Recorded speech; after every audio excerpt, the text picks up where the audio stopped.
साल 1977 स्पेन की एक टूरिस्ट आइलैंड टेनेरिफा के एयरपोर्ट नॉर्थ टेनेरिफा इंटरनेशनल एयरपोर्ट पे बोइंग 747 सीरीज की पैसेंजर से भरे दो कमर्शियल प्लेन आपस में टकरा जाती है, जिसमें दोनों प्लेन में बैठे 644 पैसेंजर्स एंड क्रू में से 583 लोगों की एट द सेम टाइम जान चली जाती है। एविएशन इंडस्ट्री के इतिहास में एयरपोर्ट पे होने वाला टेनेरिफा एयरपोर्ट डिजास्टर की शुरुआत कैसे हुई, किसकी गलती होती है, इन्वेस्टिगेशन रिपोर्ट क्या कहती है एंड ग्राउंड पे होते हुए भी इस डिजास्टर के लिए जिम्मेदार कौन होता है, जिसमें 583 लोगों की जान चली जाती है, जितनी जान आज तक एविएशन के इतिहास में हायर एल्टीट्यूड के क्रैश में भी नहीं हुई थी, जानेंगे इस वीडियो में। हेलो दोस्तों, आई am Suraj K R Prakash, welcome to this channel.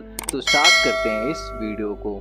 Date 27 of March 1977 Spain के कैनरी आइलैंड पे स्थित ग्रैंड कैनेरिया एयरपोर्ट को एक कॉल जाती है, जिसमें फ्रांस का कोई फ्रेंच टेररिस्ट ऑर्गेनाइजेशन ये क्लेम करता है कि ग्रैंड कैनेरिया एयरपोर्ट पे एक लावारिस बैग में कुछ विस्फोटक रखे हैं एंड कुछ ही समय में यहाँ बॉम्ब ब्लास्ट होने वाला है। इस कॉल के बाद एयरपोर्ट से सारे पैसेंजर्स एंड क्रू को बाहर भेज दिया जाता है एंड कुछ ही देर में एयरपोर्ट पे बॉम्ब ब्लास्ट हो जाता है। हालांकि इस विस्फोट से ज्यादा जान माल का नुकसान नहीं होता है, क्योंकि पहले ही लोग इससे अवेयर हो जाते हैं एंड दूर हो जाते हैं। इस विस्फोट के बाद ग्रैंड कैनेरिया एयरपोर्ट का ऑपरेशन अगले 4 से 5 घंटे तक रोक दिया जाता है एंड इस एयरपोर्ट पे आने वाले सभी विमान को अलग अलग एयरपोर्ट पे डाइवर्ट कर दिया जाता है।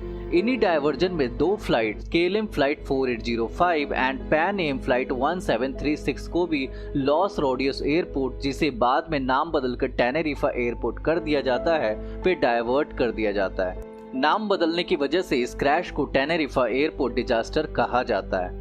टेनेरिफा एयरपोर्ट चारों ओर से पहाड़ों से घिरा है, जिसके साथ ही यहाँ किसी भी तरह का एडवांस इक्विपमेंट्स एंड रडार नहीं लगे थे, जो कि प्लेन्स की एक्चुअल पोजीशन को बता सकता। मल्टीपल फ्लाइट्स डाइवर्ट होने के बाद टेनेरिफा एयरपोर्ट कंप्लीटली प्लेन से भर चुका था एंड कम स्पेस होने की वजह से सभी प्लेन्स को टेक ऑफ के लिए तब तक वेट करना था जब तक उसके आगे की प्लेन्स टेक ऑफ नहीं कर लेती। बोइंग 747 सीरीज की प्लेन केएलएम फ्लाइट 4805 उस टाइम की काफी ग्लैमरस प्लेन थी, जो कि एम्स्टर्डम से 235 पैसेंजर्स एंड 14 क्रू के साथ ग्रैंड कैनेरिया एयरपोर्ट कनारी आइलैंड के लिए उड़ान भरी थी। इस प्लेन को 3 ऑफिसर ऑपरेट कर रहे थे, जिसके कैप्टन जैकब वैन जैनतेन थे, जिन्हें टोटल 11,700 घंटे फ्लाइट उड़ाने का एक्सपीरियंस था। जैकब केएलएम के इंस्ट्रक्टर पायलट भी थे। वहीं दूसरी ओर सेम बोइंग 747 सीरीज की plane Pan Am flight 1736 Los Angeles से उड़ान भरकर John F Kennedy international airport पे 1 स्टॉपेज के साथ final take off Canary Island के लिए लेती है। न्यूयॉर्क के जॉन एफ कैनेडी एयरपोर्ट से उड़ान भरने के बाद इसमें टोटल 380 पैसेंजर्स एंड 16 क्रूज होते हैं, जिन्हें कैनारी आइलैंड पे अप्रोच करना होता है। पैन एम फ्लाइट 1736 को 3 officer captain Victor Grubbs, first officer Robert Bragg and flight engineer George Warns operate कर रहे थे। ग्रैंड कैनेरिया एयरपोर्ट पे विस्फोट के बाद दोनों फ्लाइट्स को रूट डाइवर्जन का ऑर्डर दिया जाता है, जिसमें दोनों फ्लाइट्स के कैप्टन को यह कहा जाता है कि जब तक ग्रैंड कैनेरिया एयरपोर्ट पे सिचुएशन नॉर्मल नहीं हो जाती है, तब तक उन्हें टेनेरिफा एयरपोर्ट पे लैंड करके वेट करना होगा। सबसे पहले पैन एम फ्लाइट 1736 टेनेरिफा एयरपोर्ट पे लैंड करती है एंड इसके कुछ देर बाद केएलएम फ्लाइट 4805 भी टेनेरिफा एयरपोर्ट पे अप्रोच करती है। पैन एम फ्लाइट 1736 के कैप्टन पैसेंजर्स को प्लेन से बाहर जाने का ऑर्डर नहीं देते हैं एंड उन्हें यह बोला जाता है कि उन्हें प्लेन में ही वेट करना होगा। वहीं दूसरी ओर केएलएम फ्लाइट 4805 के कैप्टन पैसेंजर्स को प्लेन से उतरने का ऑर्डर दे देते हैं। ऑर्डर देने के बाद सभी पैसेंजर्स प्लेन से उतरकर एयरपोर्ट टर्मिनल पे वेट करने लग जाते हैं। चूंकि केएलएम फ्लाइट 4805 एम्स्टर्डम से डिपार्ट हुई थी, जिसकी वजह से पायलट को डच एविएशन रूल को फॉलो करना था एंड रूल्स के अकॉर्डिंग पायलट को लेट होने पे ओवरटाइम करना कंपल्सरी था, जो कि पायलट के लिए काफी स्ट्रेसफुल था, जिसकी वजह से केएलएम फ्लाइट 4805 के कैप्टन जैकब वैन जैनतेन ने केएलएम फ्लाइट में रिटर्निंग फ्यूल टेनेरिफा एयरपोर्ट पे ही डलवाने का डिसीजन लिया, जिससे कि ग्रैंड कैनेरिया एयरपोर्ट पे रिफ्यूलिंग का टाइम सेव किया जा सके, जो कि इस क्रैश की एक मेजर कॉज बनकर सामने आई। क्योंकि रीफ्यूलिंग में केएलएम फ्लाइट 4805 में 40 टन फ्यूल डाले गए, जिसकी वजह से प्लेन का वेट इवेंचुअली बहुत ज्यादा बढ़ गया एंड ज्यादा वेट होने के कारण केएलएम को टेक ऑफ के लिए लॉन्ग रनवे की जरूरत थी। ग्रैंड कैनेरिया एयरपोर्ट दोबारा ओपन होते ही दोनों फ्लाइट्स को टेक ऑफ के क्लियरेंस मिल गई, बट क्लियरेंस मिलने के बाद भी पैन एम को तब तक वेट करना था जब तक केएलएम की रिफ्यूलिंग पूरी नहीं हो जाती। चूंकि टेनेरिफा एयरपोर्ट सिंगल वे एयरपोर्ट था, जिसकी वजह से सबसे पहले खड़ी प्लेन को सबसे पहले टेक ऑफ करना था एंड उसके बाद ही उसके पीछे प्लेन्स टेक ऑफ कर सकती थी। पैन एम फ्लाइट को केएलएम के पीछे वेट करते हुए तकरीबन 35 मिनट हो चुके थे। चूंकि टेक ऑफ के टाइम मौसम खराब एंड काफी फॉग होने की वजह से विजिबिलिटी ऑलमोस्ट 100 मीटर थी, जो कि इस डिजास्टर का one of the major cause था। रिफ्यूलिंग करने के बाद सबसे पहले टेक ऑफ के लिए केएलएम को क्लियरेंस दी गई एंड एटीसी ने केएलएम को यह इंस्ट्रक्शन दिया कि रनवे 12 से 180 डिग्री शार्प लेते हुए रनवे 30 पे केएलएम को टैक्सी डाउन करना होगा। इट मींस वेट करना होगा। बता दें आपको, इस प्रोसेस को रनवे बैक ट्रैक कहते हैं, जिसका मतलब एयरपोर्ट पे किसी भी जगह पे फ्लाइट को रोककर तब तक वेट करना होता है जब तक उसके सामने से आने वाली फ्लाइट टेक ऑफ या लैंड नहीं कर लेती है। टेनेरिफा एयरपोर्ट के केस में रनवे 30 का पोजीशन सेम पाथ पे C3 एग्जिट के कट से आगे एयरपोर्ट के दूसरे छोर पर था, जहां पे केएलएम को वेट करना था। इसके साथ ही एटीसी ने यह निर्देश दिया था कि टैक्सी डाउन के बाद पैन एम को फॉलो करते हुए रनवे C3 से केएलएम को एग्जिट लेना होगा। इनिशियली एटीसी के दिए गए निर्देश को केएलएम क्रू समझ नहीं पाए एंड कैप्टन को यह लगा कि एटीसी ने रनवे 30 पे टैक्सी डाउन ना करके डायरेक्टली C3 से एग्जिट लेने को बोला है, बट बाद में एटीसी ने इसे क्लियर कर दिया। वहीं दूसरी ओर पैन एम को एटीसी ने यह इंस्ट्रक्शन दिया कि उन्हें भी C3 से एग्जिट लेना है एंड C3 के साइड अप्रोच करने का इंस्ट्रक्शन एटीसी ने दे दिया।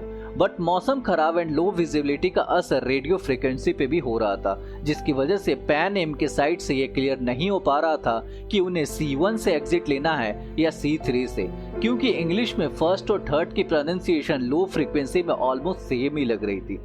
इसके साथ ही लो विजिबिलिटी के कारण पैन एम के कैप्टन यह नहीं समझ पा रहे थे कि उनके प्लेन की पोजीशन क्या है एंड किसी भी तरह का साइन बोर्ड नहीं दिखने के बाद ऑलमोस्ट यह पता करना इम्पॉसिबल था कि उनके प्लेन की पोजीशन एक्चुअल में है क्या, क्योंकि टेनेरिफा एयरपोर्ट पे ऐसा कोई रडार या इक्विपमेंट उस टाइम पे नहीं था जो कि पायलट की हेल्प करता। सो रडार नहीं होने एंड लो विजिबिलिटी के कारण एटीसी भी प्लेन के पोजीशन को नहीं बता सकता था।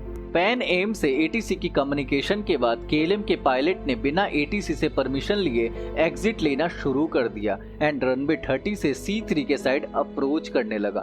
क्योंकि जब एटीसी से केएलएम की बात हो रही थी तो एटीसी ने कम्युनिकेशन के दौरान ओके बोला था, जिसे केएलएम के पायलट ने एग्जिट का ऑर्डर मान लिया था। हालांकि एटीसी को पता लगते ही केएलएम को रोकने का निर्देश दिया, बट ये इंस्ट्रक्शन खराब रेडियो फ्रीक्वेंसी के कारण पायलट तक पहुंच ही नहीं पाया था। वहीं दूसरी ओर पैन एम के कैप्टन ने एटीसी से कांटेक्ट करके टेक ऑफ के क्लियरेंस मांगी एंड इस क्लियरेंस मैसेज को केएलएम के फ्लाइट ने सुन लिया। इस कम्युनिकेशन को सुनते ही केएलएम के फ्लाइट इंजीनियर विलियम स्क्रूदर ने अपने कैप्टन से कांटेक्ट किया, बट पेशेंसलेस कैप्टन ने फ्लाइट इंजीनियर के बातों को इग्नोर कर दिया। लगातार ATC, KLM and Pan Am के बीच होने वाली कम्युनिकेशन खराब रेडियो फ्रीक्वेंसी की वजह से ब्रेक हो रही थी, जिसके कारण कुछ इंस्ट्रक्शन कैप्टन को समझ में आ रही थी एंड कुछ ड्रॉप हो रही थी। इसके साथ ही पैन एम की कम्युनिकेशन केएलएम को इंटरप्ट कर रही थी एंड केएलएम की कम्युनिकेशन पैन एम को इंटरप्ट कर रही थी। सो केएलएम के पायलट ने फ्लाइट इंजीनियर के बातों को अनसुना करके फ्लाइट को रनवे C3 के साइड प्लेन को अप्रोच करते हुए फुल थ्रोटल के साथ टेक ऑफ के लिए अप्रोक्सीमेटली 260 किलोमीटर पर आवर की स्पीड से आगे बढ़ा। वहीं दूसरी ओर केएलएम के सामने से pan Am flight 1736 runway C3 से एग्जिट लेने के लिए आगे बढ़ रही थी। एटीसी एंड पैन एम के अकॉर्डिंग केएलएम अभी भी रनवे 30 पे खड़ी थी एंड केएलएम पायलट के अकॉर्डिंग पैन एम फ्लाइट अभी अपने फर्स्ट पोजीशन पे ही खड़ी थी, जहां पे वो इनिशियली वेट कर रही थी।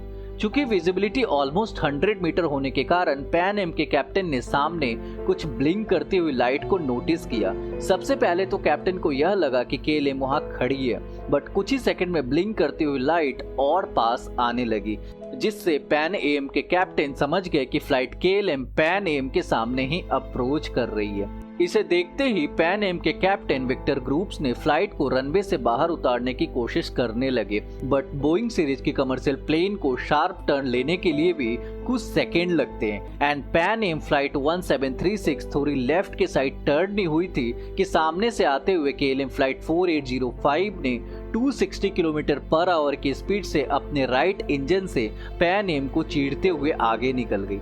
पैन एम फ्लाइट 1736 पूरी तरह से दो टुकड़ों में बट गई एंड इसके साथ ही तेज एक्सप्लोजन हुआ। तकरीबन 300 मीटर आगे जाकर केएलएम फ्लाइट 4805 में भी काफी तेज धमाका हुआ, चूंकि इसमें 40 टन से ज्यादा फ्यूल थे, जिसके कारण ये धमाका और भी ज्यादा घातक और तेज हुआ। तेज आवाजन धमाके से टेनेरिफा एयरपोर्ट पूरी तरह से गूंज उठा। अभी तक एटीसी को समझ नहीं आया था कि यह आवाज कैसी है, क्योंकि लो विजिबिलिटी से एटीसी को क्लियरली चीजें नहीं दिखाई दे रही थी। बट कुछ सेकंड बाद ही जलती हुई आग देखते ही उन्हें समझ में आ गया था कि कुछ बुरा हुआ है। एटीसी ने तुरंत ही इमरजेंसी डिक्लेयर किया एंड फायर सेफ्टी टीम को एक्सप्लोजन के साइड जाने का निर्देश दिया। चूंकि लो विजिबिलिटी की वजह से फायर सेफ्टी टीम को भी एक्सप्लोजन तक पहुंचने में तकरीबन 10 मिनट लग गए थे। एक्सप्लोजन के पास पहुंचते ही तुरंत ही लोगों को पता चल जाता है कि ये collision Pan Am and KLM की है। इस एयरपोर्ट कोलिजन में दोनों विमान में सवार 644 पैसेंजर्स एंड क्रू में से 583 लोगों की एट द सेम टाइम जान चली जाती है। 61 लोगों को इस क्रैश से बचाया जाता है, जो पैन एम फ्लाइट के ही होते हैं। इसके साथ ही केएलएम फ्लाइट के एक ट्रैवल गाइड की जान बच जाती है, जो कि टेनेरिफा एयरपोर्ट पे केएलएम फ्लाइट 4805 से उतरने के बाद वापस नहीं आते हुए अपने बॉयफ्रेंड से मिलने चली जाती है। इस कोलिजन के बाद 3 country Spain, US and Netherland ने मिलकर इसके ऊपर इन्वेस्टिगेशन स्टार्ट की, जिसमें गलतियों की कंप्लीट लॉन्ग चेन सामने आई, जो अल्टीमेटली इस डिजास्टर का मेजर कॉज बना। इन्वेस्टिगेशन की रिपोर्ट में केएलएम फ्लाइट 4805 के कैप्टन जैकब वैन जैंतेन को इस डिजास्टर के लिए जिम्मेदार ठहराया गया। इसके साथ ही केएलएम कंपनी ने अपनी गलती को एक्सेप्ट किया एंड सभी विक्टिम्स को $58,000 से $6 लाख तक का अमाउंट एज अ कंपेंसेशन देने की जिम्मेदारी ली। इस क्रैश में दिए गए इन्वेस्टिगेशन रिपोर्ट में होने वाली गलतियों की चेन को इन्वेस्टिगेटर्स ने कुछ इस तरह से पॉइंट आउट किया, जिसमें कुछ डायरेक्ट फैक्टर्स थे एंड कुछ इनडायरेक्ट फैक्टर्स थे। बात करें यदि डायरेक्ट फैक्टर्स की, तो वो कुछ इस तरह थे। First, low visibility and fog का होना। सेकेंड, केएलएम फ्लाइट के क्रू का अनपेशेंस एंड एंजियस बिहेवियर का होना। थर्ड, दोनों फ्लाइट के क्रू के बीच में टैक्सी इंस्ट्रक्शन की मिसअंडरस्टैंडिंग होना। फोर्थ, एटीसी से दोनों फ्लाइट्स की missed and miss interpreted communication होना। एंड फिफ्थ, एटीसी के द्वारा सेम टाइम पे दोनों फ्लाइट की रेडियो फ्रिक्वेंसी का इंटरप्ट होना। इसके अलावा बात करें यदि इनडायरेक्ट फैक्टर्स की, तो वो कुछ इस प्रकार थे। फर्स्ट, एयरपोर्ट पे ग्राउंड रडार का नहीं होना। सेकेंड, एटीसी का इनएप्रोप्रिएट रिस्पांस देना, क्योंकि इन्वेस्टिगेशन रिपोर्ट में जब एटीसी के डेटा को खंगाला गया तो उसके साइड से सॉकर मैच देखने की आवाजें आ रही थी। थर्ड, पैन एम के wrong position and fourth, small airport का होना। वही बात करें यदि केएलएम फ्लाइट 4805 के कैप्टन की गलतियों की, तो वो कुछ इस तरह थे। फर्स्ट, कैप्टन की रिफ्यूलिंग डिसीजन, जिसकी वजह से फ्लाइट का 35 मिनट लेट होना। सेकेंड, रिफ्यूलिंग की वजह से लॉन्ग रनवे का यूज करना। थर्ड, एटीसी की बात को मिस इंटरप्रेट करना। फोर्थ, फ्लाइट इंजीनियर के बातों को इग्नोर करना। And fifth, overthinking due to strict Dutch aviation rule. So ये थे कुछ डायरेक्ट एंड इनडायरेक्ट फैक्टर्स जिसकी वजह से टेनेरिफा एयरपोर्ट डिजास्टर एक ऐसी ट्रेजरी बनी जिसने एविएशन इंडस्ट्री में एक काला दिन के रूप में इतिहास के पन्नों में अपना नाम दर्ज करा लिया। इसके साथ ही ये डिजास्टर एयरपोर्ट पे होने वाला अब तक का सबसे बड़ा डिजास्टर है, जो 583 लोगों की मौत का जिम्मेदार बना।